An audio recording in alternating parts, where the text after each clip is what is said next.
public school system, and this is my 12th year. I teach at Camden High School, and I'm also a Camden resident, so the place that I'm writing about and the people I'm interviewing, this place that I live in, they're also my neighbors. I went back to school to get my doctorate because I noticed at a time, 2013, around that time, there were a lot of things and a lot of issues I had with what was going on with public education, particularly in public schools. And really, I didn't feel that in education, a master's degree is sufficient for people to actually be interested or listen to what you have to say, because most people in education have master's degrees, maybe not most, but a lot. So I went back to school because I had a desire to be listened, to have my suggestions taken seriously, particularly within my district. My research topics sort of evolved from trying to find out or investigate ways to optimize Hispanic students' academic outputs in high school. They're the fastest growing minority in public schools, and I didn't feel that up until a certain, up until the day I changed my dissertation topic, that we were doing necessarily a great job in our district of optimizing or having Hispanic students reach their potential in high school. So I wanted to change that, but then that sort of evolved I got really involved in union stuff. So I wanted to see how teachers resisted to top-down education reforms. But around that same time, I was also noticing things within my community that were sort of standing out. There was a lot of redevelopment, the ideas of these new sort of Renaissance schools, which you guys will be hearing more about later on. All these things were sort of taking place around the time I started or was in my doctoral studies. So I wanted to see what was going on with that. So I chose that as my dissertation topic, and that topic you guys will be hearing about today. Here are the components. We have an introduction. I have to give you guys a Camden background so you guys can understand the context in which this research is based. Research questions, my theoretical frame, my methods, preliminary findings, and my discussion. So oftentimes you hear policymakers and politicians say we're taking a certain course of action for residents. But is that necessarily the case? So I want to know how recent developments in education and broad general Camden developments fit in with residents, and how residents sort of perceive the things that were sort of happening in their own communities. With Camden facing the erosion of their public school system, which you guys will learn more about, I really wanted to know who is this stuff intended to benefit. So Camden Schools overview. Camden Schools have for years been labeled as failing. This is using the traditional metrics of graduation rates, test scores, AP enrollment, college enrollment, and so forth. And in fact, in one year in 2012, New Jersey Quality Single Accountability Continuum, or QSAC, labeled 20 out of 23 Camden schools as failing. So the narrative was set that Camden schools are terrible, they're awful, and so forth. And we all know that failing school districts face expanded accountability and punitive measures that include school closure, district takeover, loss of democratic rights, and increased charter presence.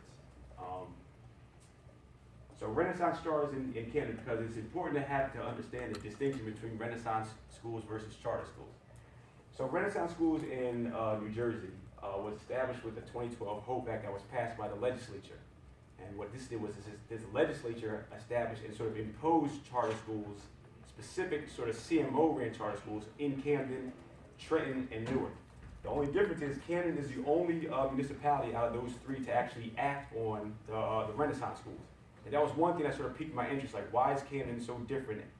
If Newark had the legislation passed for them and Trenton had the legislation passed for them, why is Camden the only one that's sort of moving on this? And these aren't the sort of mom and pop charter schools that we know that are supposed to bring ingenuity and originality and creativity to the curriculum. These are sort of the CMO, like Masteries, the Uncommons. I know Mastery has a heavy presence in Philadelphia. KIPP and Uncommon, these sort of corporate-ran charter schools that have their sort of prescribed models as to what's going to be going on in that classroom. So they have no accountability to the local public. And when this is pushed out to scale, when all the Renaissance schools are set up, 15 schools will be serving about 10,000 Camden students. Now, mind you, Camden's not necessarily a large municipality. They only have 14,000 K-12 students, 4,000 of which are already in charter schools, like LEAP and ones that are established in Camden already. So when Renaissance schools are actually go full scale, you're actually looking at the remaining 10,000 students potentially can be enrolled or pushed into these Renaissance charter schools, which brings up the reality is that we're really looking at the sort of dissolution of, or the dissolving of Camden public education. And it also has to be noted that the narrative that these failing schools are being closed and now something new and improved is here in Camden. So the narrative gets sort of set around education. In terms of preparing Camden's image, in terms of jobs and safety, you have to understand that Camden is known as being one of the poorest cities in the country, certainly the poorest in the state, and has been known and been labeled as the most dangerous city per capita in the country. So Camden's image for a long time has been pretty bad, but you'll see how they've been doing some image repairs. So in 2013, the New Jersey Economic Development Act allowed for $1.6 billion in tax incentive and giveaways to attract businesses to Camden. In addition to massive development projects along the waterfront, the Meds and Eds corridor, and including downtown. And the narrative is set that jobs and progress is happening for Camden. I just want to sort of put a pin there. You have to understand that the industries that are coming to Camden, they're not sort of relocating from someplace else, like from California, they're setting up shop in Camden. They're really moving 5 miles down the road. So Subaru, for instance, is in Cherry Hill, and they're moving to Camden, which is, I think it's less than 5 miles. And Holtec Industries is located in Marlton, which is about 7 miles away. So these jobs aren't necessarily open jobs for Camden residents to apply for and get. These jobs are already filled, and all this means is that the people who work there, the employees, will just commute maybe 5 minutes farther. But the narrative is set that jobs are coming to Camden. Yeah, I think we covered that well enough. On to public safety. In 2011 and 2012, Governor Christie, the new Trump supporter, slashed municipal aid to most urban areas in New Jersey, but specifically Camden. And this caused the layoffs of hundreds of police officers. Predictably, homicides soared in the following 2 years. In 2013, they dismantled the police force, so there was no more Camden police force. The Camden police force existed for about 140 years, but there was no more of that. And so this was seen as sort of union busting and so forth. And they created a new Camden County Metro Division police force. Now mind you, the Camden County Metro only patrols Camden. And the former police force had 70% minorities. Most of those minorities were people who actually grew up in Camden and and lived there and knew the community. This now, the Camden County Metro now today has about 44% minorities, with the remainder, or the majority of Camden County Metro police officers coming from far away. But again, the narrative is set that Camden is getting safer. The community and the police have found a new solution to help make Camden safe. And it culminated in 2015 with the president coming to Camden to actually talk about how great the community and the police were working together. So again, the narrative of jobs and public safety has been cropping up a lot in Camden as well. So gentrification and displacement. One thing, as all these sort of things are happening, in my mind I'm wondering, okay, what's all this sort of stuff happening now for? Who are the intended to benefit? Because residents have been here for a long time, now all of a sudden all these new things are taking place.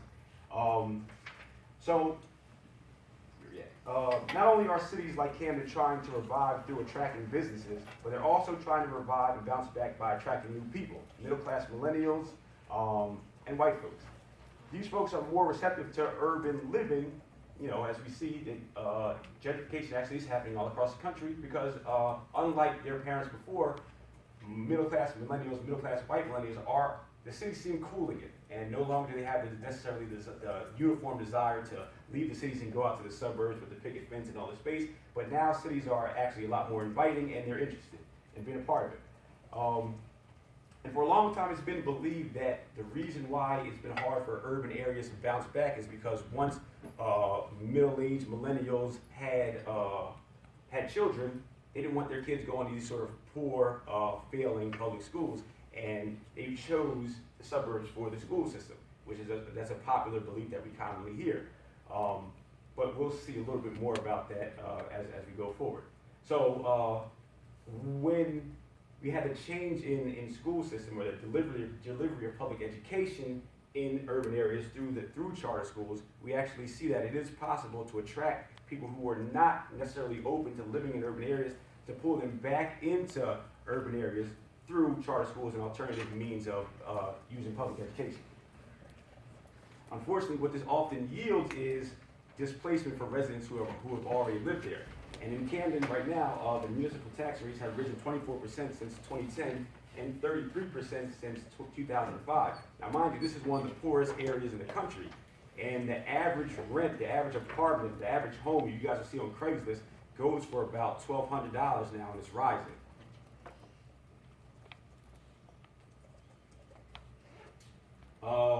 Particularly, I didn't mention this, but in areas like New York City, Chicago, Atlanta, and Charlotte, with the rebranding of public education, they have been able to link charter schools with higher tax rates and higher rental rates.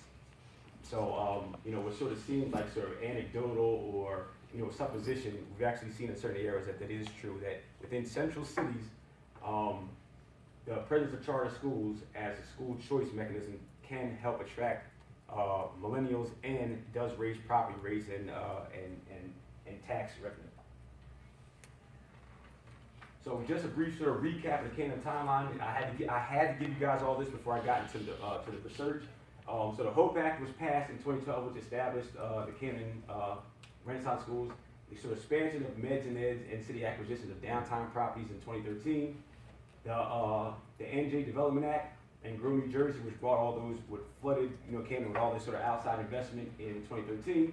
Dismantling of the police force 2013, and so forth. But were these sort of coincidental occurrences, or was there something going on, and why? And again, the central part of my research is who is intended to benefit. So my research questions on how do residents of Camden, as well as prospective residents, interpret the opening of the Renaissance schools, along with contemporary development that's taking place. Who do residents believe these Renaissance schools and recent developments are for? And how do Renaissance schools affect current and prospective residents' decision to move or leave Camden? Do these Renaissance schools, and along with this development, does it have any impact at all? Because often we hear that if we change the education system, this would make middle-class folks who would be inclined to leave Camden, it might want to entice them to stay. So we wanted to find out actually how true that was. So my theoretical framework is standpoint theory, and here I'm just using the voice of marginalized populations to inform my study. Because oftentimes we're determined, it is determined what these folks want. You guys want these schools. You guys want this development. You guys want these investments. Or we're doing this for this group of people, but we never really ask, or they're never really asked. So I want to use their voice to determine what it is they wanted. In my methodology, primarily interviewing. So we started off with focus groups, and I use sort of local community groups as a way to get in contact with individuals who might have been interested in the study and might want to be interviewed, and we did that. So these were Camden residents or prospective Camden residents, people who were seriously considering living in Camden, and they had to be over 18 years old, and they had to reside in the neighborhoods where Renaissance schools would be established. And the breakdown was we had 12 black participants, 8 white, 10 Hispanic, 15 had school-attending children, 7 had children in charter schools, and 8 of them in public, and 15 had no children at all or had children who was aged out of school. Nevertheless, they are Camden residents. So my preliminary findings are as follows, and here are sort of the emergent themes. Skepticism, and these are pretty much the people who were potential gentrifiers or prospective Camden residents. They weren't necessarily sure, none of them were sure that the idea of bringing Renaissance schools would be enough to attract them to permanently live there, or people like them to permanently move to Camden. It pretty much ranged from skepticism to downright, this is a ridiculous plan. This is a ridiculous trawler. This is not a sufficient enticer. And you can see some of the quotes that we have there. Next thing is politics as usual, or influence of Norcross or an unnamed they. If you guys are not familiar with Jersey politics, if you guys Google sort of George Norcross, you know that he's a statewide Democratic power broker in the city. And his brother is a U.S. representative now, and his other brother is a lobbying attorney. You know, so his brother sort of wrote the Urban Renaissance, not the Urban Hope Act, and his brother at the time was a state senator, helped get it pushed because he sponsored it. And you know, it's Norcross is pretty much really involved in what happens in Camden. So a lot of the residents who are there looked at it, these decisions that are made are just simply just politics. And all this sort of stuff is happening because of Norcross or the person who is in power, and most of them unanimously, this is 30 people, 30 participants, almost unanimously named Norcross, identified him as the sort of the driver of all this. Or you often saw an unnamed they. So you hear that they're just doing what they want to do. We don't have any choice, it's all up to them. And when you ask them who the they is, who they refer to, they may not necessarily give a specific list of names or a specific list of actors, but Norcross is certainly one of them. Change is happening in Camden, but not for us. Residents do recognize that change is taking place, so the narrative that Camden is changing is true. But residents unanimously said this stuff is not for us. We didn't ask for any of this. This stuff is, you know, they know about the job situation. They know that these companies are moving in from very, very local areas. That these jobs doesn't really necessarily mean an opportunity for them or their families. Now this is one thing that was surprising, the sort of willful, purposeful, inter-community self-segregation. This was I found this among charter parents. A lot of times the narrative around charter schools is that parents are choosing these schools because of their education or because of poorly performing, failing public schools. But the reality, what I found was that most of the parents said it had nothing to do with the teachers at all. It had nothing to do with the curriculum at all. What made parents go choose, the ones that did choose charter schools, was that they had problems with the other kids who were in the public schools. So it's not to say that these schools are failing. I want this option of going to a charter school because the education is better.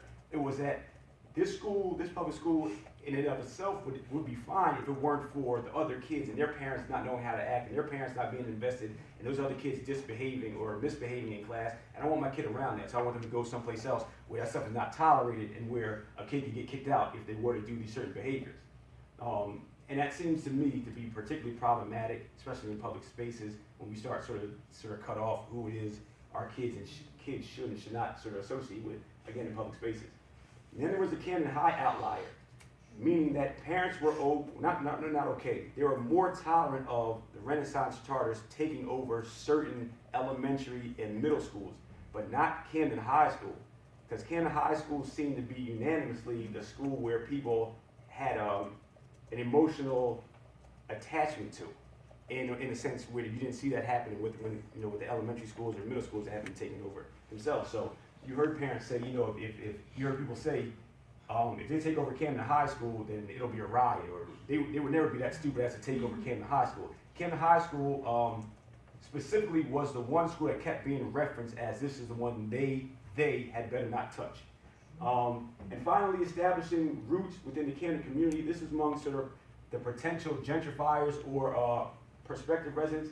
These aren't folks who are really necessarily interested in turning a profit behind property values and buying this property because Camden's up and coming and selling it in terms of making money. These are folks that really wanted to grow with Camden, and these aren't necessarily the sort of folks that think I have something to give Camden just because I'm here, but actually wanted to build a community and sort of grow along with it. And again, none of these folks thought that the Renaissance schools were something that would be a good draw or a good motivator to have people move to Camden. So in terms of the discussion, and we're sort of finishing up here, what influences Camden and other urban residents to attend charter schools? That's something that's typically told to people. This is why people choose charter schools, but we're not necessarily sure unless we actually ask residents. And it is important, it's going to be a recurring theme, of actually asking and speaking to the people who we're supposed to, or policymakers are supposed to be serving. Are charters an effective draw for prospective residents? Our research does suggest that in areas like Atlanta, New York City, Los Angeles, and Charlotte, and other metro areas, in Camden doesn't necessarily seem to be the case. Perhaps it might be because Camden is just too small. Camden has a population of 77,000 and is not necessarily a huge tourist spot compared to these other sort of huge, maybe even global cities. How can Camden residents be more effectively engaged in local education and developmental decisions? Local residents want to be included in decision-making processes when the results necessarily impact them. And what are the non-negotiables? So even when decisions are made, some things matter more to residents than others, as we referenced with Camden High School. So in sort of summation, I think it's really important that people begin to start finding, or policymakers and decision makers, find out and listen to what residents and prospective residents really think rather than just simply assume. So, thank you.